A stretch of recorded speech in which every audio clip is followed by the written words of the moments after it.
so interested in seeing what him and Quinn Ewers do this coming year. There's been so much hype. We have a pretty dangerous running back in Blake Corum. Maryland's got Talia Tagovailoa. Yeah. A little too backyard football.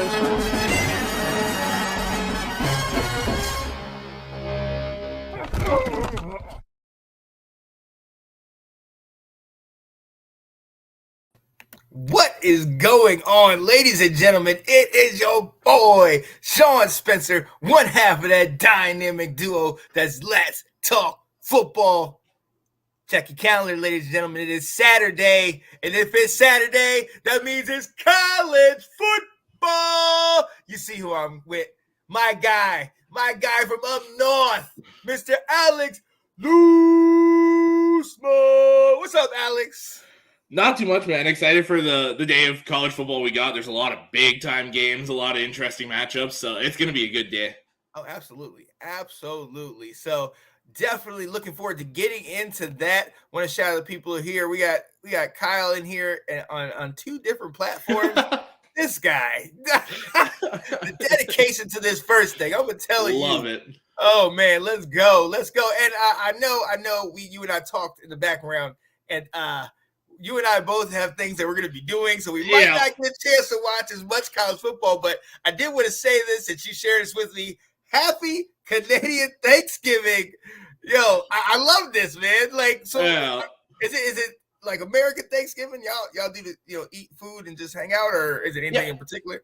Okay. Yeah, so it's the same kind of thing. Ours is on the Monday, technically. Okay. So the CFL will have games on Monday and that kind of stuff, so it's not quite as big as your guys' Thanksgiving from like the sports aspect and that kind of stuff, but a lot of the same ideas of like getting together and hanging out and having food and just enjoying each other's company.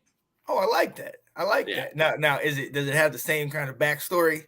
The Native Americans came, the Pilgrims and all that. Does it have that, or is it just we just wanted a holiday?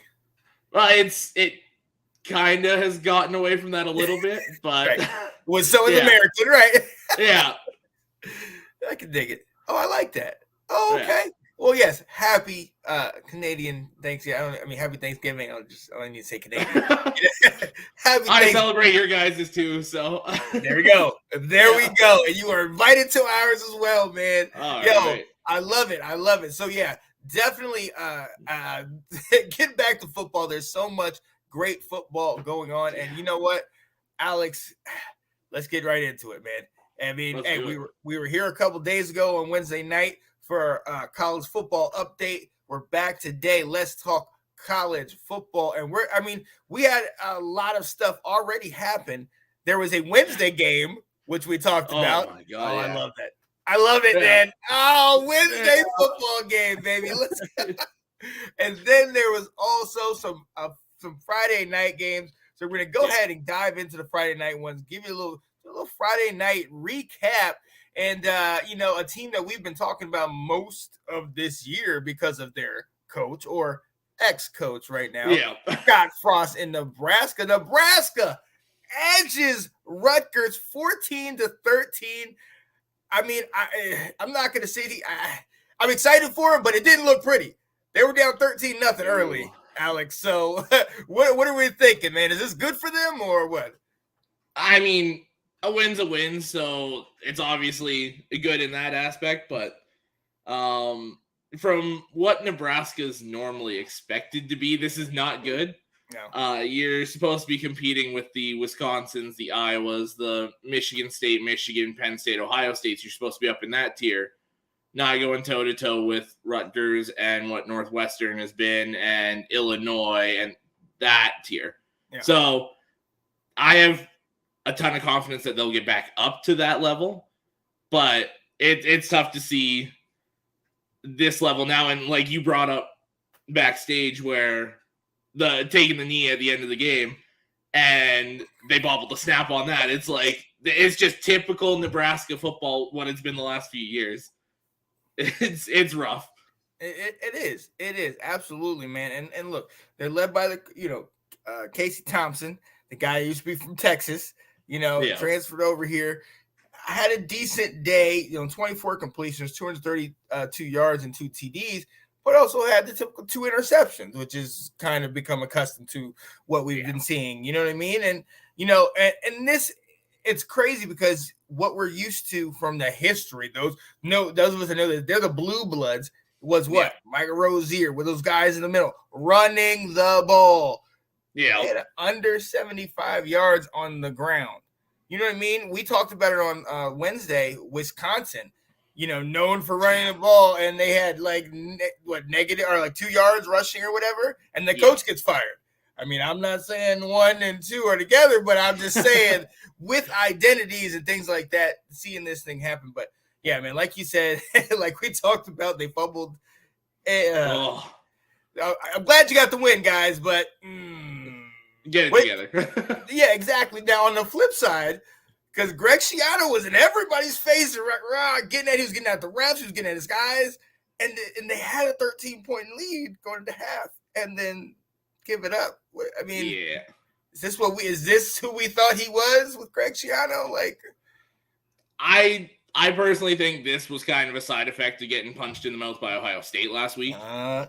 Where they came out and punched and they were physical early, but kind of used everything they had in the first half and just kind of fell flat on their face coming out in the second half, which happens quite often after getting blown out like that. You kind of get embarrassed and then you go out and give everything you got in the first half and you're SOL for the second half. So I kind of expected that. I think if this was before the Ohio State game, say week 1, 2, or 3, I think it's a different story. Right. But that's the hard part about the schedule is you play certain teams at certain points. So and that's the way it goes. Well, at the end of the day, shout out to them both. The Rutgers now go to 3-3 and 0-3 in the Big Ten. That's an issue. That might be, the nails start going in the coffin right here. I mean, as far as Big Ten play, but Nebraska 2-1 for everything that's been going on with Nebraska. Okay, this is good. This is a positive thing. Maybe they're all in for Nebraska. Moving on, a game that actually stole the night that I didn't even get the chance to see, and then I heard about it and I had to go back and watch. Houston scores 26 points in the fourth quarter to come back and beat Memphis. I'm going to tell you, man, this is a tale of two halves. I mean, actually, not even two halves. This is a tale of 3 quarters and then a fourth.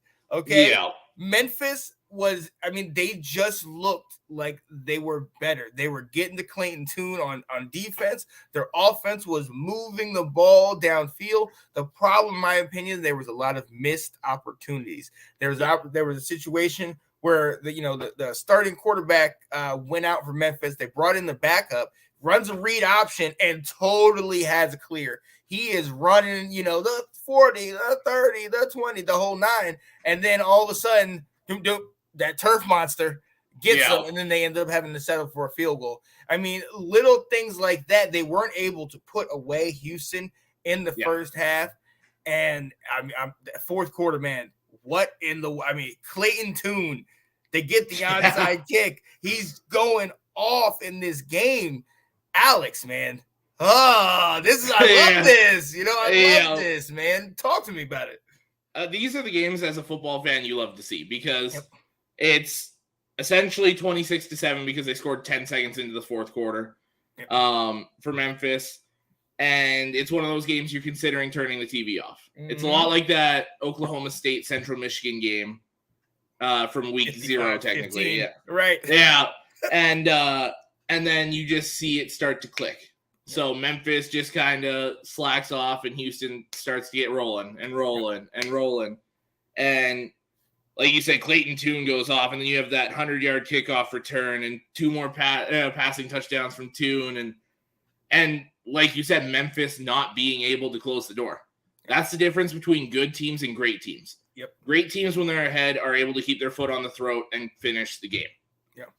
This was the defining moment for Memphis between being a good team and a great team at 4-1 going into this game. Right. And they showed that they're just a good team. Well, right.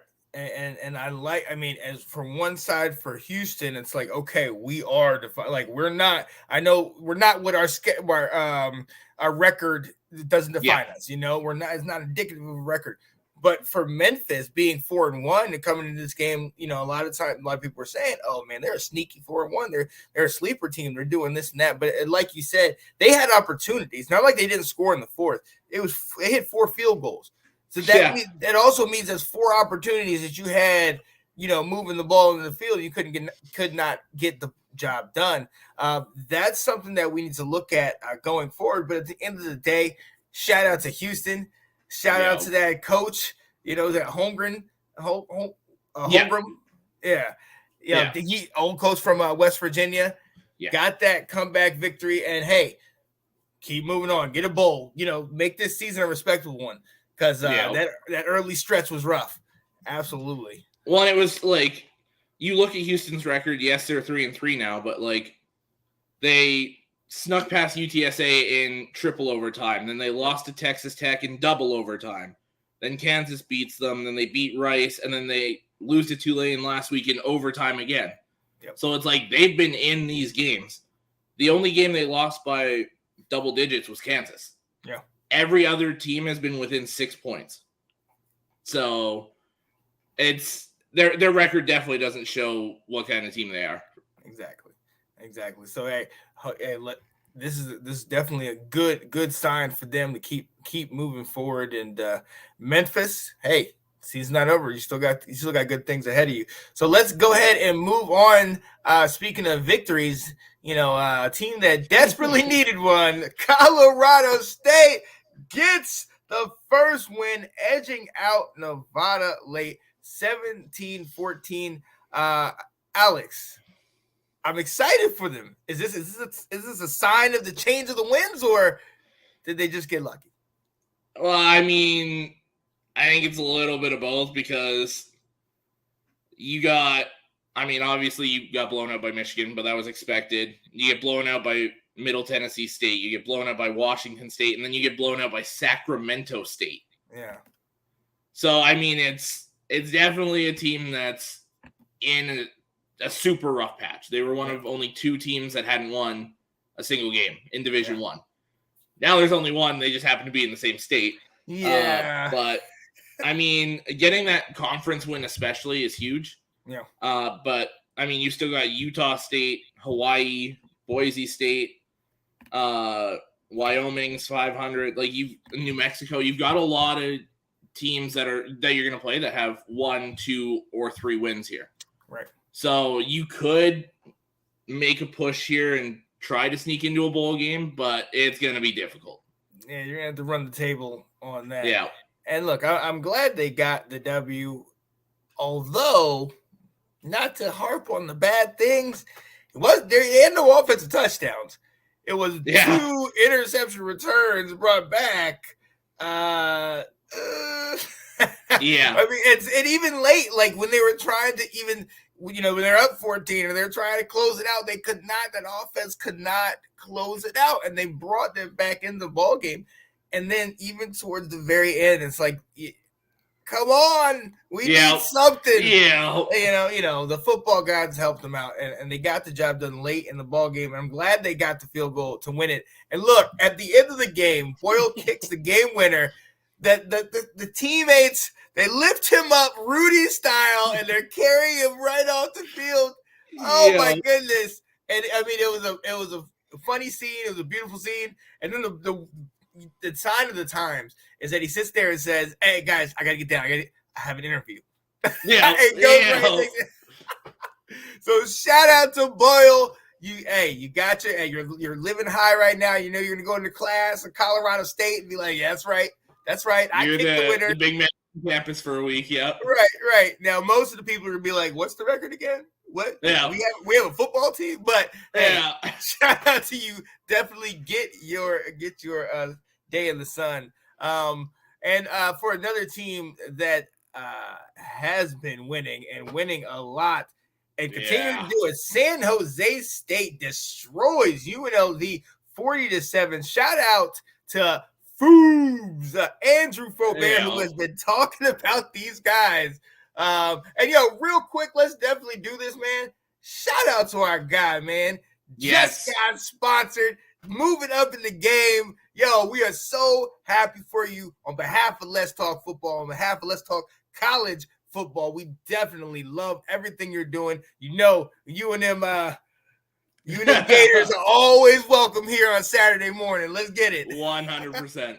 Let's go. But yeah, talk to me about this one. Cordero looks good. Kyer Robinson, like a little Jared Patterson out of Buffalo. Talk to me about, what are we thinking? Are they for real? It's tough to say because you look at their schedule, their only losses to Auburn, and we know what Auburn is in the grand scheme of things this year in college football. But they barely snuck by Portland State, which is worrisome. Then they got beat by Auburn. Then they smoke Western Michigan. Then they smoke Wyoming. Then they smoke UNLV. You got Fresno State, who's one of the better one-win teams in the nation right now. Then New Mexico State, Nevada, Colorado State, San Diego State, Utah State, Hawaii. This is probably going to be a 9-10 win team. Yep. That's going to get a good bowl game against one of those top-tier teams and probably get slaughtered. Smoked. Exactly. You've got talent galore in this, like Cordero and Robinson, and you've got really good talent on that team. But it's really good talent that's used to playing lower level teams. Exactly. So they're super fun to watch. I love super fun all across the board. I love Cordero and his ability to run and pass. He accounted for 4 touchdowns last night on almost 350 yards. Yeah. So he's lightning in a bottle for sure. So fun to watch. You're Kyrie Robinson comparing him to Jared Patterson. I love that. Telling you. It's just one of these teams that's kind of able to do whatever they want on a week-to-week basis. So I'm excited to see them get that bowl game against a top-tier team and see if they can prove me wrong and at least handle their own. But it's one of those wait-to-see kind of things for sure. Yeah. I mean, these are always good to see. And I think actually the biggest story out of this is coming into the game, UNLV was 4-1, and they completely were flat today. Once they got down 14-0, the backup had to come in, and he muffed the snap. Jose State got it back, and I mean the floodgates just opened after that. Yeah. It didn't look good for a team that had been looking good thus far this year. Looking at their schedule, I know that they can turn it around, and this is not indicative of their season, but at the same time, tough stretch though. You do. You got Notre Dame, you got San Diego State, you got Air Force, you got a number of teams that they will give you their best shot and more. So you need to be ready. And the performance that they put out this game does not bode well for what I see coming down the line in the future, man. Now the good news is for UNLV. You only got to win 2 more games to become bowl eligible. True. You win 2 more games, you lock in a bowl game. San Diego State is winnable. Fresno State's winnable. Hawaii, you can almost write that down as a win. Sorry, Hawaii. Yeah. And Nevada at home is a very winnable game as well. So you've got 4 winnable games left, in my opinion. I don't think Air Force or Notre Dame, I don't think they really have a chance. But you've got 4 winnable games to try and get at least 2. So I like their chances to get bowl eligible, which is huge for that program because it's been a while. So it's nice to see them kind of be relevant again, especially when it comes to standings. Kind of. Hey, shout out to them for sure. Yeah. So, hey, these were our Friday night games, ladies and gentlemen. We appreciate you checking in and watching that. We're going to take a quick little breather. Let me take this off. We'll take a quick little breather and talk about a show that we got coming on Sunday. Let's Talk Football Game Day Preview. We'll be right back.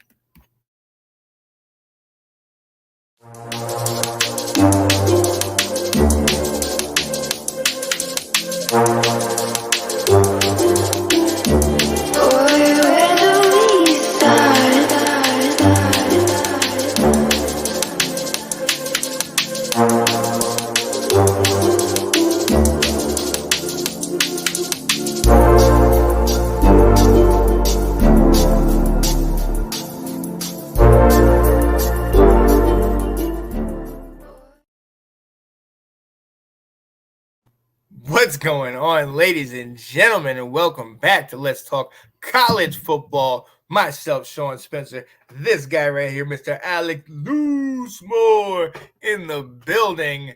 And Alex, it's Saturday, man. It's Saturday. Yeah. One of the best days of the week, definitely in the fall. Yeah. And that's because we got some Saturday games, Alex.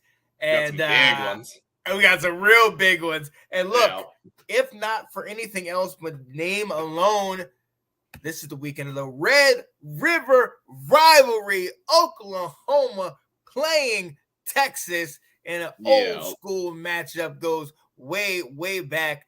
But both teams are unranked. For the first time in a long time. Right. So, what are we expecting about this? What are we expecting in this game, man? I'm expecting Texas to handle their business today. Really? Okay. I'm not expecting it to be overly close with how poor Oklahoma's played. And Texas has played well against some damn good football teams. Yeah. Like going toe-to-toe with Alabama. And I still personally believe if Quinn Ewers is in that game, they steal it from Alabama. There you go. So I don't know. Are they going card today or is Ewers back? Because I know there was talk about it all week. Well, I'm looking up right near on the injury report trying to see if he's on there, because from what I've heard is that Ewers was coming back this week. And if Ewers is back, Oklahoma doesn't stand a chance.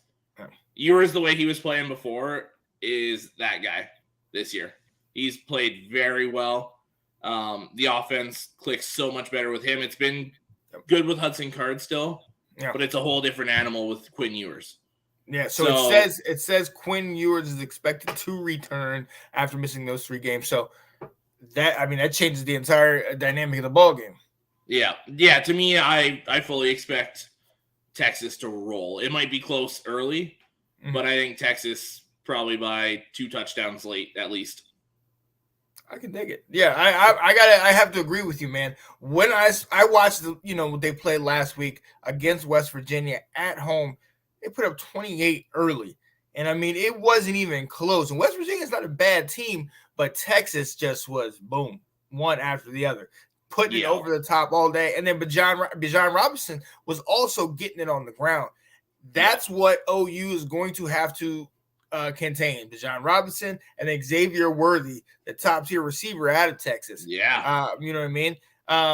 But in all respect to Hudson Card, I respect. I agree with you that Quinn Ewers is definitely the guy, but Hudson Card still in his absence, throwing for over 900 yards, getting 6 touchdowns and just a pick. Yeah, played solid. He played solid. Right in this era of the transfer portal, man. I like that he is where he is and he's able to help. Maybe he can challenge for that job later down the road. But I definitely got Texas in this one. Let's remember last year. Flashback to last year when this is the coming out party for Caleb Williams. He comes in here and saves the day. You got Kennedy Brooks. Out there doing it. K-State. There's a whole bunch. Last year, this game was absolutely amazing, coming down to the wire. So, are we expecting that kind of matchup? Or I don't think we're going to see that, but we'll definitely see. And one thing we do know, this game always has fireworks. Absolutely. Oh, yeah. So, absolutely. And speaking of a game that happened a year ago and happened in unfavorable way for Nick Saban, the upset rematch, number 1 Alabama going up against unranked Texas A&M a year ago. Texas A&M, led by Zach Calzada, did the unthinkable and upset Alabama 41-38. I have a strange feeling, Alex, this year ain't going to be the same way. No, and it's unfortunate for Bama fans because Bryce Young, I don't expect him to play. They've listed him as a game-time decision. I think that's just so A&M has to game plan for both him and Milroe. Yep. As the smart strategy would set itself for Saban. They don't need to play Bryce Young this week. No, This is not the same A&M team that they played last year. Right. This A&M team is a shell of that team. You've got Shane, or however you say his last name, is a very good running back for A&M. Yeah. Yeah. but they do not have a quarterback. And they don't have Calzada to come off the bench and rob Bama of that game. They don't have a guy like that this year. And the team, I think, doesn't really know who they are yet for A&M. Yeah. It seems like a team that's still trying to figure out who they are and what they're about. So to me, I think Alabama rolls in this one. I don't think it's close at all. Like from the beginning, I think Bama just takes it and runs with it. Yeah. I mean, especially with the emergence of Jahmyr Gibbs, we've seen what Jalen Milroe can do, especially with his legs. My goodness. So, I mean, I honestly, and look, we know about the recruiting at Texas A&M. We know about that defense. But like you said, that offense is just not something I just can't get behind. And it's the quarterback. Yeah. It goes by the quarterback. So, it's going to be quite interesting to see if they can even kind of hang on and maintain with Alabama. But even with the backup, I'm seeing Alabama roll as well. Yeah. I mean, I don't see it's going to be close. But ladies and gentlemen, if you thought that game day was at Alabama, Texas A&M, you would be sadly mistaken. No, this day, game day is in Lawrence, Kansas, and play Kansas and TCU undefeated, both ranked in the top 20. Yeah. Oh my goodness! Like, where are we right now? What is happening, Alex? Oh my goodness! Both of these teams are up here. They're playing great football. TCU, we know what they did to Oklahoma. Kansas has more than proven themselves. Oh man, I can't wait. Who's winning this one? How do you feel about this one, man? I think, to me, this game goes one of two ways.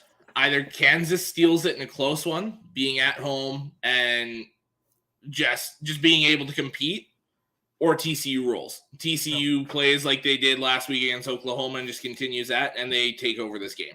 Yeah. I don't see TCU winning a close one, and I don't see Kansas blowing out TCU.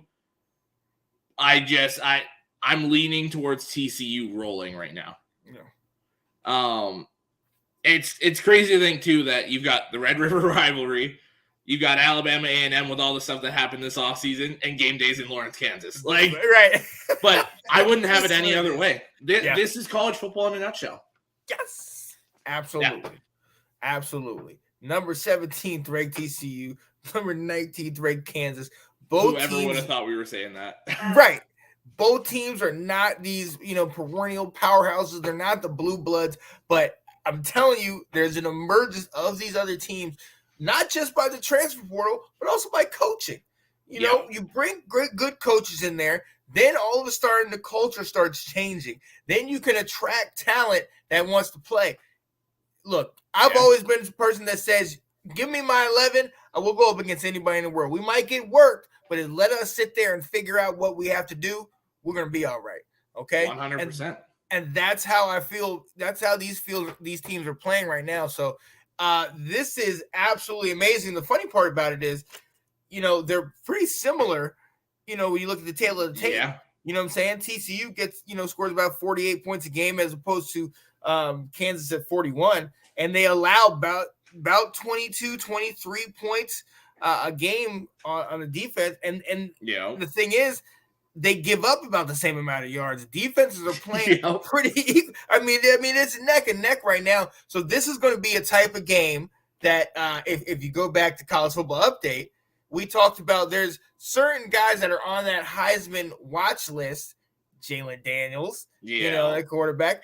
These are the games where if he shows out and he gives, some type of play, kind of similar to what he's been doing all throughout this year. This could be something that propels him on that Heisman list. But let me ask you this. There's a quarterback at TCU, Mr. Max Duggan. Could if he dominates and does what he does like against Oklahoma, could he get on that list? I mean, almost 3 yards away from 1,000, 11 touchdowns, no interceptions. Yeah. He absolutely can, because we've said it all year that the Heisman essentially right now is a 3-person race between Stroud, Young, and Caleb Williams. So the rest of these guys, one big moment, and you're right there. Yep. You you get that moment and you hold on, you're going to be sitting in New York in December as a Heisman finalist. So any of these guys, like, come take your shot. Come try and steal it from these guys. Yeah. So I absolutely think he could with a big day today. Ooh-wee. I like that. Because, honestly, he has been the one that's gone under the radar, and TCU as well has gone under the radar. But every year, TCU plays good football. They made they won big games a year ago. Back-to-back years. They've done. They can play this way, and it's a testament to them. It's a testament to Max Duggan, who has been playing solid. But still, if you're playing against the Oklahomas, the Texas, Oklahoma States, Baylor. These are all teams that are getting a lot more attention than you are. Yeah. So, you're going to go under the radar. But shout out to the senior, Max Duggan. Let's see if he can keep this up, man. Let's see if he can keep it up. Yeah, show us what you got. Yeah.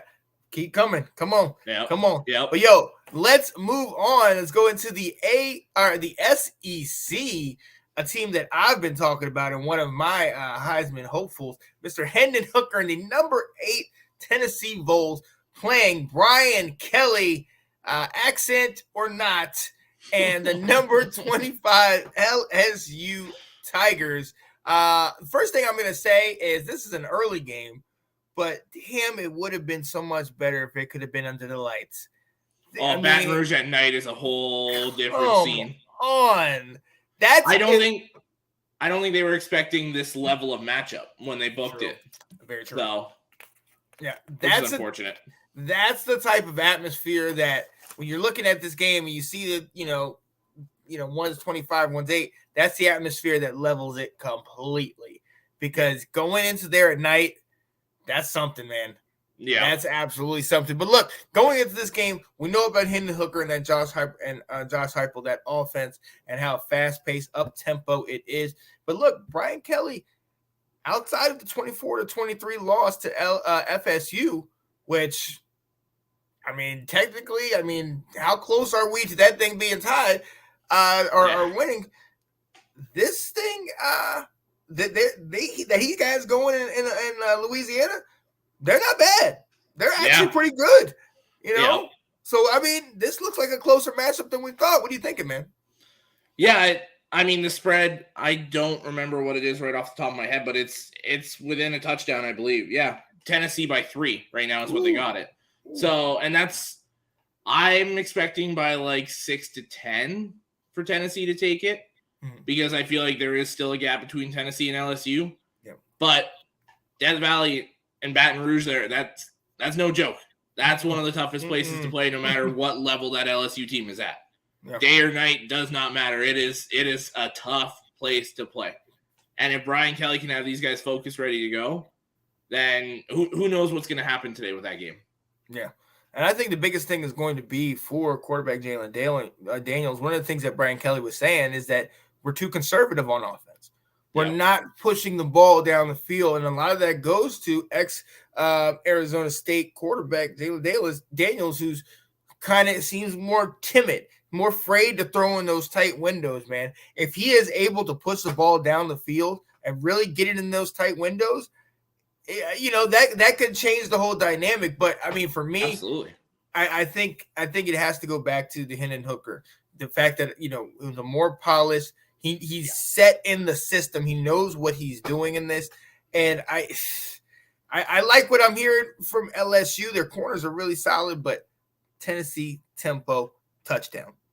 Yeah, let me say it again. Tennessee tempo touchdown. We're gonna clip that and keep it moving, man. Because I'm thinking, I'm telling you, with the way they have things going, there, man, get your popcorn ready. Yeah, it's definitely a show to watch. So this also is a noon kickoff, and I'm excited about this one.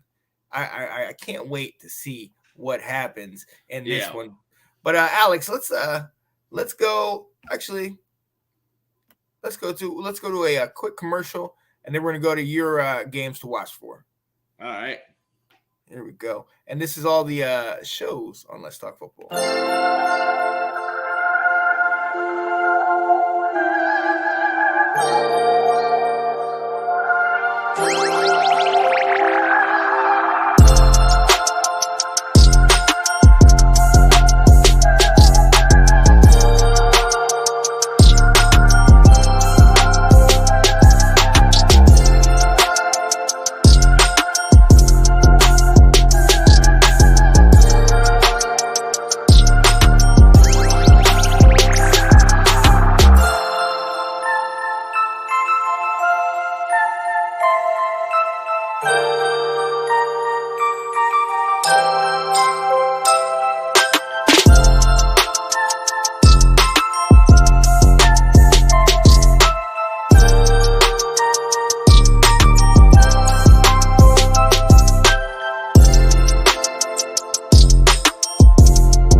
is going on, ladies and gentlemen? It is your boy, Sean Spencer. That's my guy right there, Mr. Alex Loosemore. I said, they're like, come on. I was like, no, what happened? Oh, my. Yeah, buddy. What's going on, Nathan Snell? Rivalry, yes. Is good morning to you as well. Very interested in seeing. Actually, matter of fact, I'm gonna call it a quick audible, just because our guys here up. I went to the ACC, and they're not in there anymore. Maryland at 4-1, playing Purdue at 3-2. This is a very good game. That's what I'm saying. Aiden O'Connell, Talia Tagovailoa. Honestly, we know where Maryland is, and I understand the records. Purdue is 3-2, but this kind of seems like Maryland get this win. That's another notch. They move up a whole level on this. My opinion.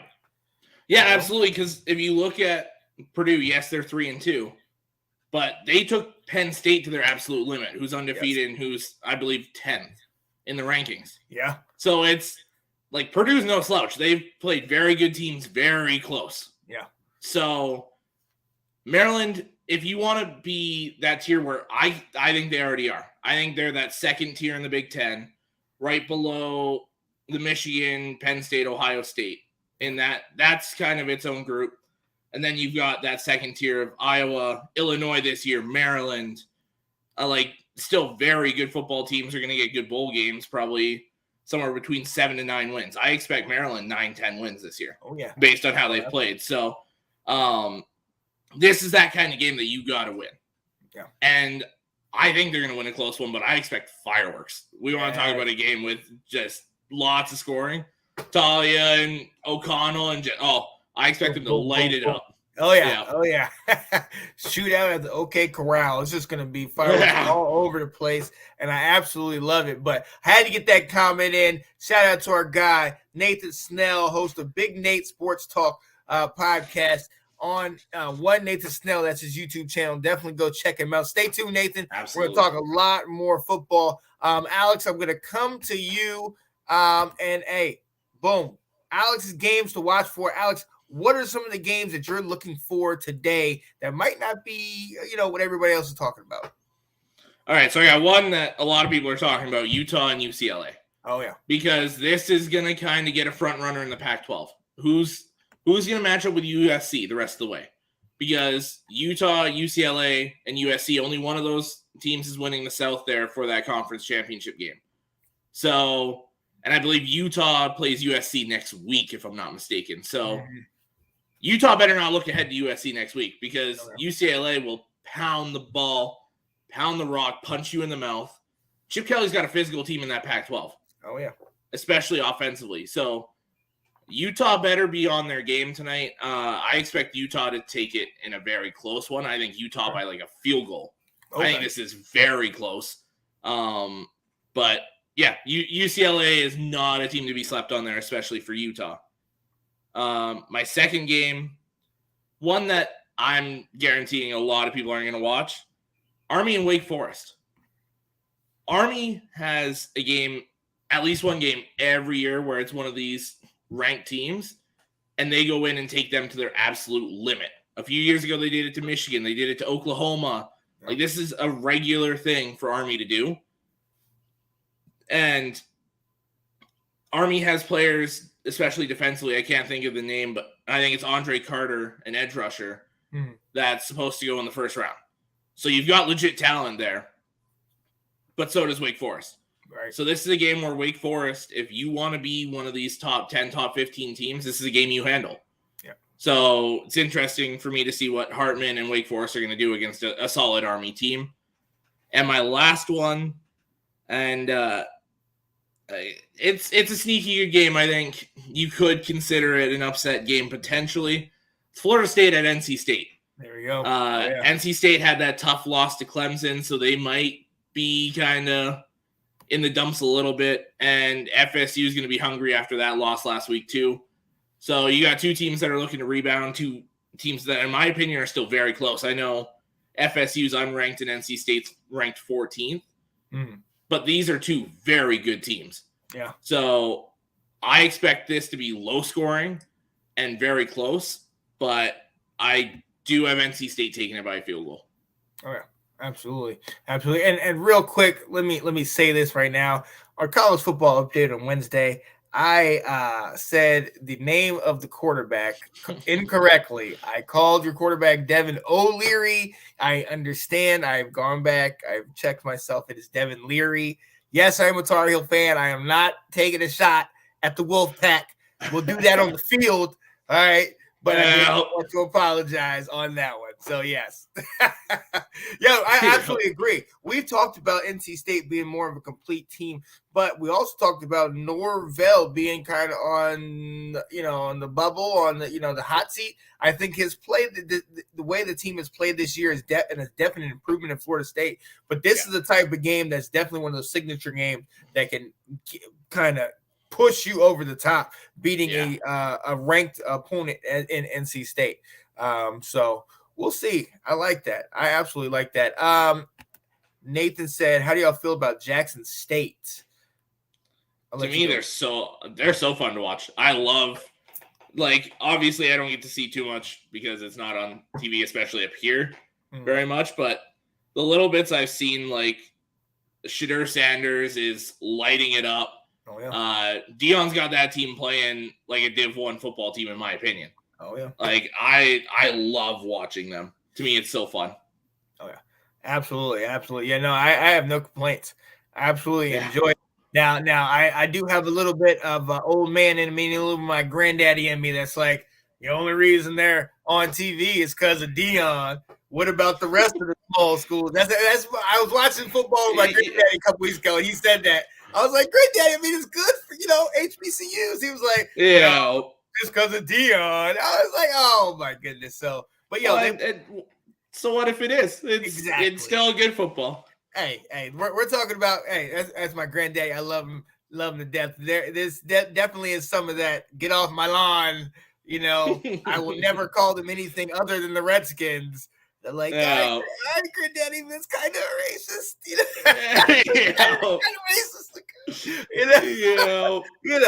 But absolutely, man. So, definitely. Dion's got them going. Dion's a good coach, Absolutely. And the acquisition of Travis Hunter lets you know that he's a good recruiter. Bringing in Zimmerman now, he's got that program humming. Hey, let's see what he does. Keep it moving. Yeah. Keep it moving. You're only as good as your last win. That's what I've heard. Thank you for your games to watch for. My games to watch for. I got to start right at home. You know what it is. 4-1. North Carolina going up against 2-2 Miami. Hey, look, they've been struggling. We know what coming into this year was the Mark Van Dyke. I went to high school with a guy like that. It was the Van Dyke show where Tyler Van Dyke. Sorry. It was a Tyler Van Dyke show. He was the Heisman front runner. He was supposed to be amazing coming out. Has not lived up to it. Only 4 touchdowns and 3 interceptions. Just over 800 yards. The team has definitely struggled. But you and I talked about him on Wednesday being a guy that has kind of underachieved this year. But this is the type of game that could be a get-right game. You come in, and it's at home. You come in, and you welcome in a 4-1, number 2 in the Atlantic Coastal Conference in the ACC. You take a win from us, that would be so huge, not only for you, but just how things look in that conference. So Miami needs to get this W, but you know how I feel.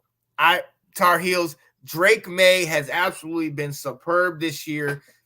Almost 1,600 yards, 19 touchdowns, and only 1 interception. He is playing out of his mind. You have him in your top 5 for the your Heisman list. I love it. For a good reason. Exactly. Man, I've fallen in love with watching him. He is something else, man. So good. I absolutely love it, man. Absolutely. And for those of you that don't know, I'm a diehard North Carolina Tar Heel fan.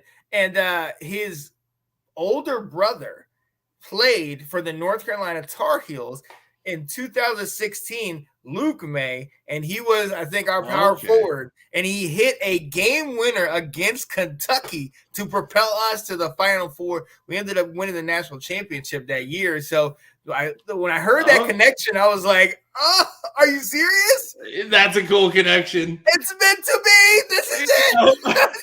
He's the chosen one." So yeah, I'm definitely absolutely excited about this. I definitely see us getting the W, but I think that Miami's gonna they're gonna give us a little test, man. I don't think they're dead yet. What's going on, Anthony? Saying what's up, fella? What's up, my friend? Hey, ladies and gentlemen, check out my guy, Anthony Handy. I don't know if you've seen it. He's been putting up shorts all day talking about that Auburn versus Georgia ball game. Hey, let's call a quick audible, Alex, while we got Anthony here. Auburn, Georgia. We've seen the last 2 weeks. They've given up 22 to Kent State. They gave up 22 to Missouri in a close one. But whether it's by an inch or it's by a mile, they got the W. What can we expect today against a team that just can't get right in Auburn? To me, I think this is the game that gets Georgia back on track. This is the game that shuts everyone up about what's going on with Georgia, because those 2 games shouldn't have gone like they did, but a win is a win is a win. It does not matter whether you win by 1 point or 100. Yep. That win goes on your record regardless. Yep. So I think this is where they right the ship. This is where they might reclaim that number 1 spot after a dominant showing against an Auburn team that struggled against everybody and anybody. So, to me, I think Georgia rolls. I don't think this is close. Oh yeah, this is definitely, like I said, it's a get right game. Stetson Bennett gets back on track. Brock Bowers goes off. I'm calling it right now. He's in my top 5 in the Heisman list. Get McConkey in there, but that running game, Anthony talked about it on his show. Definitely want them to focus on that running game, continue to move that ball, because if that running game starts to move, you got Milton, you got I forget the other guy, Anthony Edwards, you got him. Yeah. If you can get those guys running the ball consistently, large doses, I'm telling you, Stetson Bennett is going to go off. Brock Bowers is going to have a big day. Yeah. Mitchell, the whole 9. So shout out to Georgia. Let's go. Get the W. Do what you're supposed to do, guys. Let's get it. Let's get it. Look, wait, hold up. He said, look at this one. Today, though, even OU fans aren't confident. But I'm at the grocery store now, and OU swag game is real. Oh, yeah. Yeah, their swag game is real. But look, we got Texas today because we are not confident what OU's doing. Not at all. Yeah, so we'll see. Deshaun Edwards, go Dogs, my guy. Absolutely. Yo, so my next game, and Anthony, you could put a couple comments on this. Arkansas, after losing to Alabama and losing quite handily, are going against Mississippi State at 4-1. I've told you about it. I've told Anthony. I love Mississippi State. I love what they're doing with Mike Leach at the helm. Will Rogers is absolutely taking the tops off defenses. And he's one of my favorite quarterbacks coming out, because that air raid offense, man. Just pass. I was telling you, I'm a big run and shoot guy from the old Warren Moon days. So I absolutely love to continually pass the ball to actually set up the run if there is a run. So I'm one of these guys that thinks, I kind of think Mississippi State is a sleeping dog, like ready to pounce. Like I think a lot of people kind of look at them like, it's just Mississippi State. But when you look at this game, what do you think? Because Arkansas, they took the loss to Alabama, but let's even go back further. They lost to Texas A&M in a game that they were up 14-0, and they allowed Texas A&M to come back. So, this is going to be a close one, but I don't know which Arkansas team is going to show up. Well, and it's interesting just looking at the matchup between these two teams themselves, because offensively, they're so stylistically different. They're almost opposite.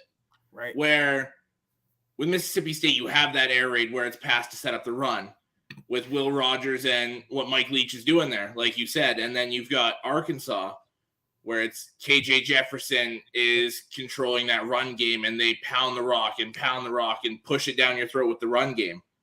And it's going to be interesting because Arkansas is going to have to impose their will in that running game. Yeah. They're going to have to run for 200 plus yards because by doing that, you're going to leave Mississippi State's high-powered offense off the field. Yep. And that's how you beat these high-powered offenses. You don't let them on the field. You kill the clock, you keep it low scoring, and you run out the game. Yeah. Oh, absolutely. I completely agree. Yeah, as we said, Arkansas is going to have to shut down the pass game and force Mississippi State to run the ball. But I see Mississippi State winning in a small shootout. Me too. I got to agree with you on that one. Absolutely. Yeah. Definitely all in agreement on that one. And I'm having a field day with these. Here's trying to get these things out. My hands are. I just woke up. ECU and Tulane.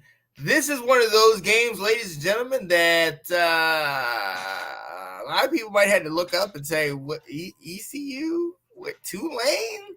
Where are these teams? What is this about?" But I'm going to tell you something. ECU is 3-2 and a solid 3-2. Ladies and gentlemen, they were an extra point and a field goal away from beating ranked NC State earlier in the year. And I don't know if y'all know, but Tulane has been giving everybody the what for. Okay? In this game, so I in this season, I honestly feel like Tulane, ECU, this is going to be a jam-packed matchup. I mean, I'm seeing some high scoring. We know about Layers out of ECU. Tell me what you think about this game, because people are going to look at it on search value, but I'm so excited because I think it's going to be hot, man. I think so, too. I think this is extremely high scoring. I think this is one of those games where, in my opinion, if you're trying to get somebody into college football, you show them this game. Yep. Because nowadays it's that high scoring, high powered offense. That's what people want to see. And if you're trying to get somebody hooked, these are the kind of games you go for. Right. I expect maybe both teams in like the 40s, honestly, with scoring. Both teams can score at will, and I don't expect that to change today. No. East Carolina put up 48 against South Florida a week ago. Hey, Tulane got the W in overtime against Houston a week ago. So, we're talking about quality teams here. Hey, but at the end of the day, East Carolina definitely puts up the numbers, almost 500 yards a game on average. That's insane. Right? Tulane's about 400. Look, we know about Ayers. Pratt over there at Tulane, not doing bad. 7 touchdowns, 3 interceptions, just under 1,000.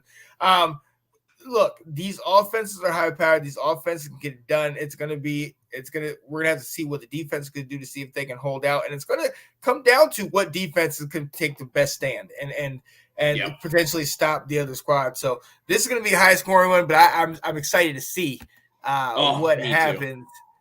Oh yeah, can we talk about how Harvard totally dominated the Ivy League after the ECU commentary? Yeah, who did they dominate? Did they play? They played Howard, right? I believe so. I think they play Howard. Harvard played Cornell this week, 135-28. Okay. They played last night. Okay. But yeah, like Harvard's 3-1 right now overall, 2-0 in the conference. In conference games so far, 70 points for, 56 points against. Wow. I think they're an interesting team to watch, especially it's so fun to watch those Ivy League teams because there's a lot of hidden gems there.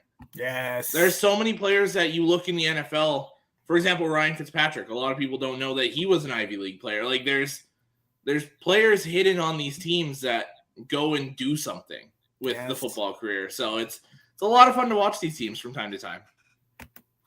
Said Howard has Harvard on deck next week. Yeah, because they were talking about that you can win tickets on the radio recently. So I absolutely like that. Okay, cool. Yeah, but you were absolutely right. I mean, it's similar to the HBCUs. There is so much talent at these other schools, and obviously with the TV deals and everything, they make it easier to watch certain games. But do a little digging and watch some of these lower tier games. Like I said, I stayed up uber late watching San Jose State play UNLV, watching Nevada lose to Colorado State. That to me is just I'm not gonna lie, Alex. I'm almost feeling like I'm gonna call Alex. I want to call Alex. Are you watching this? Like, this is crazy.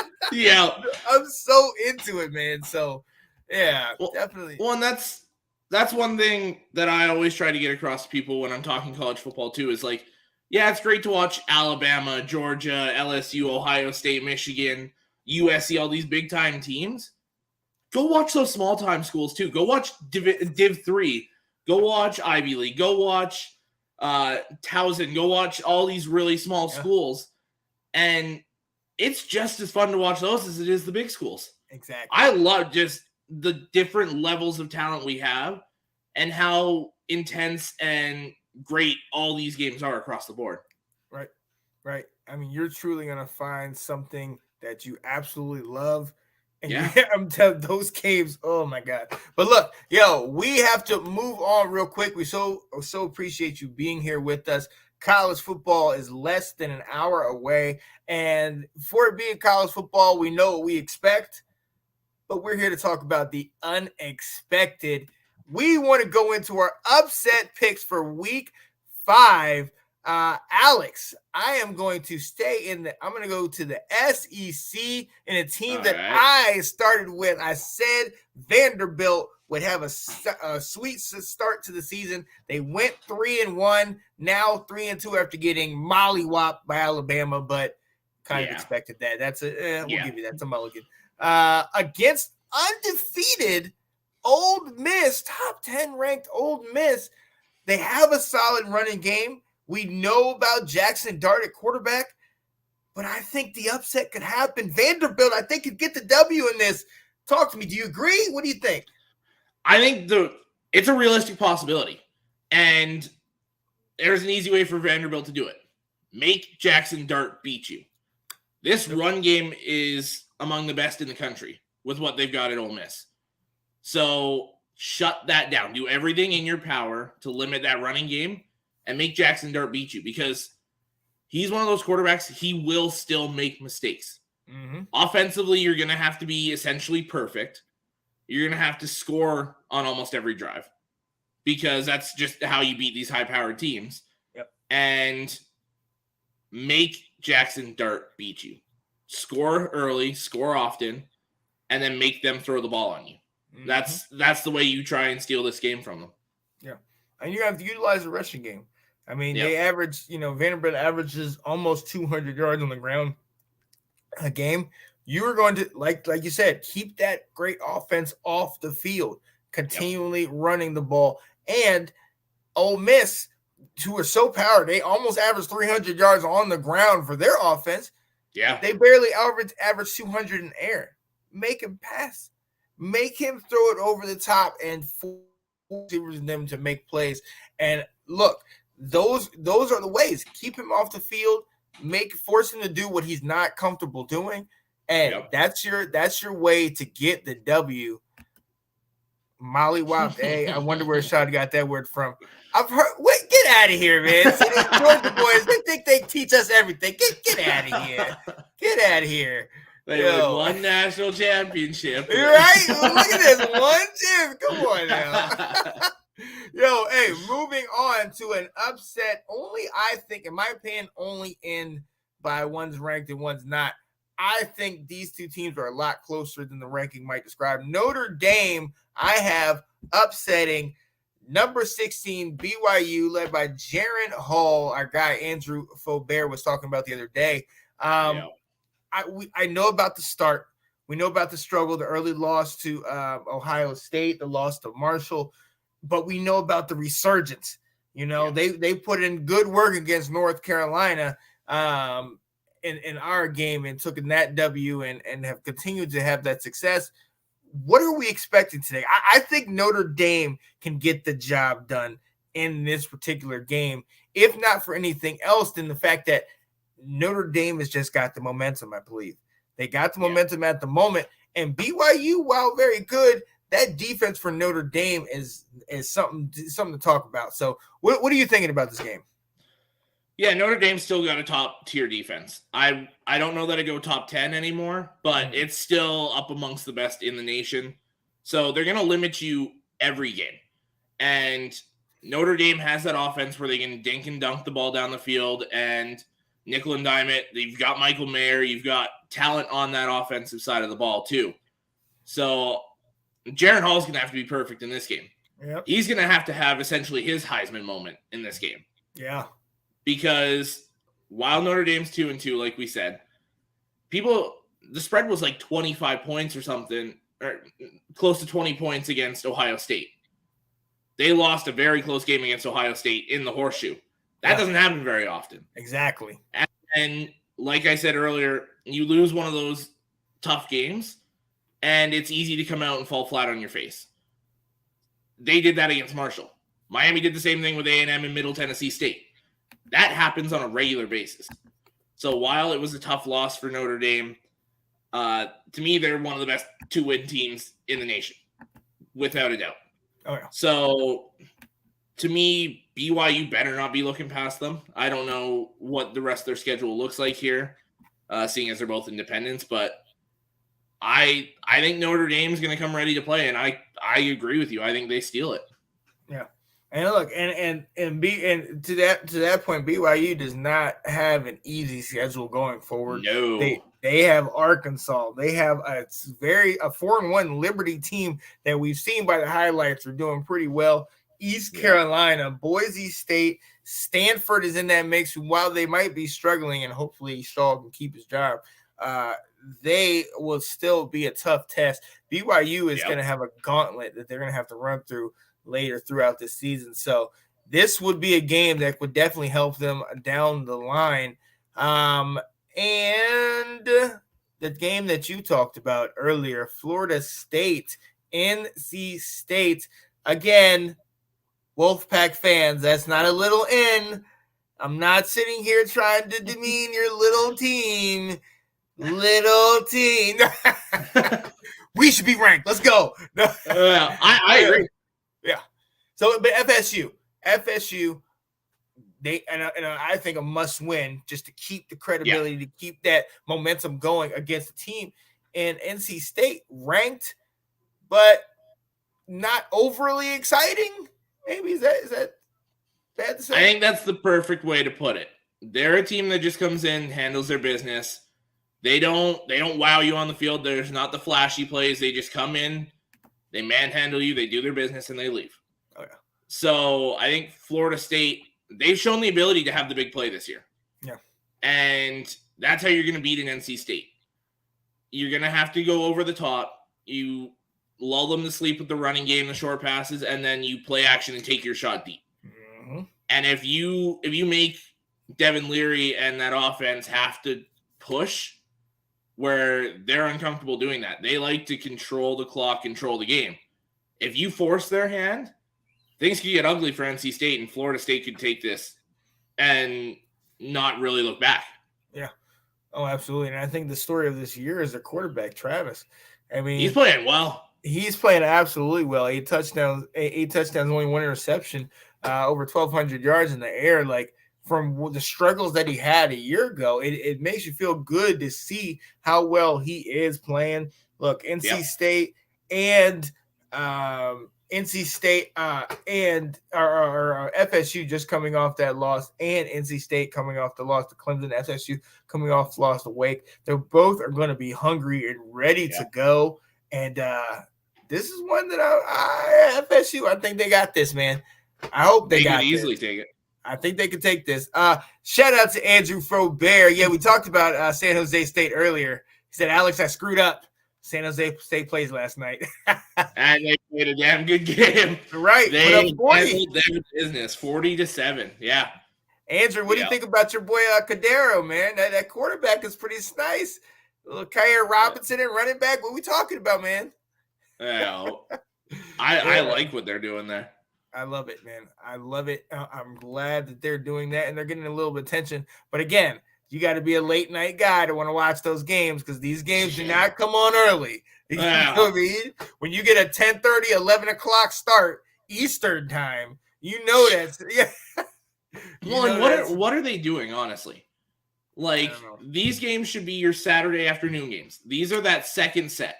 Exactly. Between your noon kickoff and your night games. Yeah. That's where your West Coast team should be playing. Right. Because nobody on the East Coast wants to start watching a game at 9 o'clock at night. No. And finish it at midnight. Like, people got things to do, man. Like, and that's an early game for out west. They're like, 9 o'clock, they'll do that. They do a lot later. So, yeah, no, you're absolutely right, man. But, it is good football. But, yeah, you definitely have to sacrifice to watch. But, we are going to move on. We're coming close to the end of the show, but we have to go out the right way. We don't want to tie. Why? Because we're going for 2.